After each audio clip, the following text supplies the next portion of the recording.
Tu savais qu'en 1940, un an après la création de Batman, les Américains ont essayé de construire son avion? C'est le XP-67 Moonbat, un nom entre super-héros et chauve-souris schizophrène. C'était un projet de chasseur bimoteur futuriste, censé atteindre les 760 km/h, mais qui a fini en grillade à Saint-Louis. C'est McDonnell qui s'en charge, une boîte qui n'a jamais construit d'avion, mais qui produit des pièces détachées pour d'autres constructeurs. Alors ils arrivent comme ça et veulent tout réinventer. Ils proposent un fuselage profilé comme une goutte d'eau, des ailes fondues dans le corps de l'avion et un cockpit pressurisé de série, ce qui est une vraie innovation pour l'époque. Parmi leurs différents prototypes, qui seront tous des échecs cuisants, ils proposent un avion qui ressemble à un vaisseau spatial. Les pilotes l'appellent direct le Flying Filet, le filet volant. Oui, comme un steak. Lisse, tendre, pas très rapide, mais parfait après une bonne cuisson. Sur le papier, c'est magique. Les moteurs Continental XI 1430 étaient des petits bijoux expérimentaux, mais la conception même de l'avion les faisait surchauffer presque instantanément. En même temps, je rappelle, McDonnell produisait juste des pièces détachées avant de lancer leur propre projet, donc normal que leur concept était foiré. Du coup, le premier essai au sol du Moonbat se termine en incendie dans les deux moteurs. Le premier vol durera 6 minutes, un voyant rouge met fin au test, et le deuxième vol,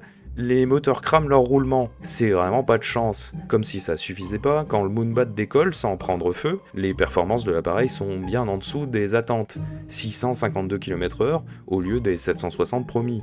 Et encore, avec un vent arrière et une prière. McDonnell proposera et si on foutait des mini-réacteurs dedans ?» Ce à quoi l'armée répondra et si on arrêtait les frais plutôt ? Et il faut les comprendre, plus d'1,5 million de dollars avait déjà été investi dans un prototype juste bon à faire cuire des steaks, alors que d'autres constructeurs proposaient des avions moins ambitieux mais beaucoup plus safe. Les pilotes de l'armée, curieux mais pas crédules, montent quand même à bord, histoire de voir si ça vaut le coup ou pas. Au sol c'est ok, encore heureux.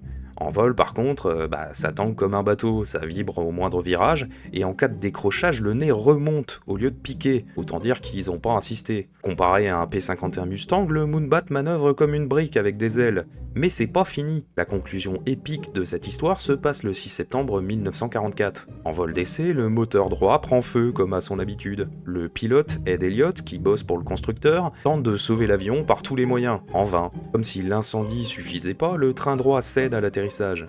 L'avion se tourne et le vent termine le travail. L'armée annulera tout une semaine plus tard, le deuxième prototype, même pas fini à 15%, est abandonné, comme une start-up post-Covid. Le XP-67, c'est l'histoire d'un avion trop en avance, construit par des gens pas prêts pour une guerre déjà dépassée. McDonnell finira par produire des missiles, avant de proposer le Phantom, qui lui sera un appareil à succès, quelques années plus tard. Le Moonbat n'aura jamais décroché la Lune, mais il s'est craché comme dans un sketch bien écrit. En tout cas, merci Batman.